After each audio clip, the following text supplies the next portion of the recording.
We'll get back to red and blue in just a moment. But first, the House Rules Committee has wrapped up a long day of negotiations on Capitol Hill.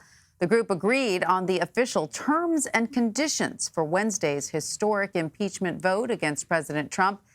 Let's jump right into it with Rebecca Kaplan. She's a CBS News Capitol Hill producer and joins me on the phone now. Hi, Rebecca. So what are the parameters for Wednesday's vote? Here's what we're going to see on the House floor tomorrow, Tanya. The House Judiciary Committee is going to meet in the morning, and they will the full House is going to meet in the morning. They will briefly consider this rule that we were just talking about that came out of the House Rules Committee that sets the terms of debate. Once they vote on that, they will move into 6 hours of debate on the articles of impeachment. So there's 2 articles, if you'll recall. Article 1 is on abuse of power. Article 2 is on obstruction of Congress. The debate is going to be controlled equally by Republicans and Democrats, 3 hours each, led by House Judiciary Committee Chairman Jerry Nadler on the Democratic side and Ranking Member Doug Collins of Georgia on the Republican side.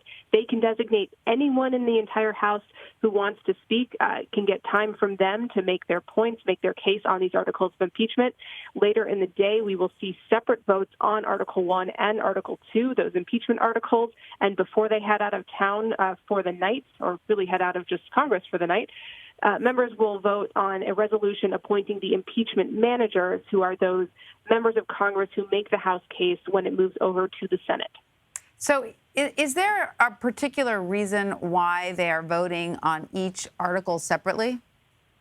It does give members some flexibility, so if they don't necessarily want to support both articles of impeachment, they can cast a vote on one or another. Now, what we have broadly seen is pretty much all Democrats come out saying they're going to vote for both articles of impeachment, and that includes nearly every Democrat who sits in a district that elected President Trump in 2016 before picking a Democrat in 2018. So they've almost universally said, I'm going to support both articles of impeachment. However, today we had our first member of Congress come out and say they were splitting their vote. That's Congressman Jared Golden of Colorado. Jared Golden of Maine. He was just elected this last year, 2018, so he is a freshman.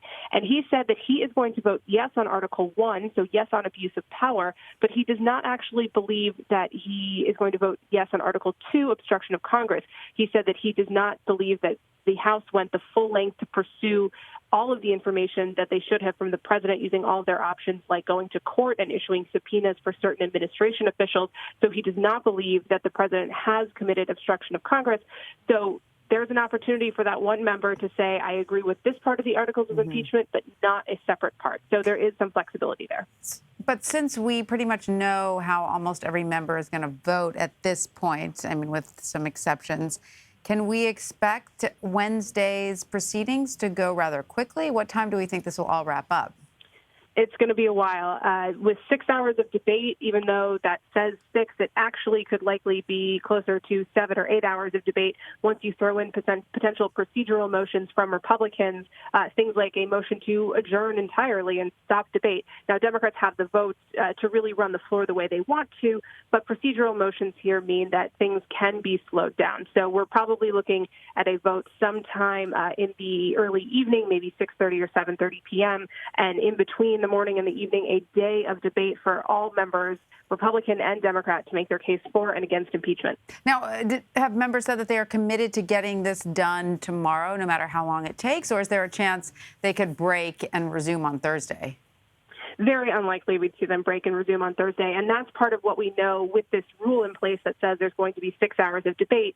We know that they're not just going to go on indefinitely. Procedural motions could make 6 hours stretch into a little more than 6 hours, but they're not expected to, do 3 hours of debate on Wednesday and 3 hours on Thursday. This is expected to be a one-day affair. All right. And we will be there. CBSN will be following the proceedings very closely and bringing them to our viewers live. Rebecca Kaplan in Washington, thank you so much. Thank you, Tanya.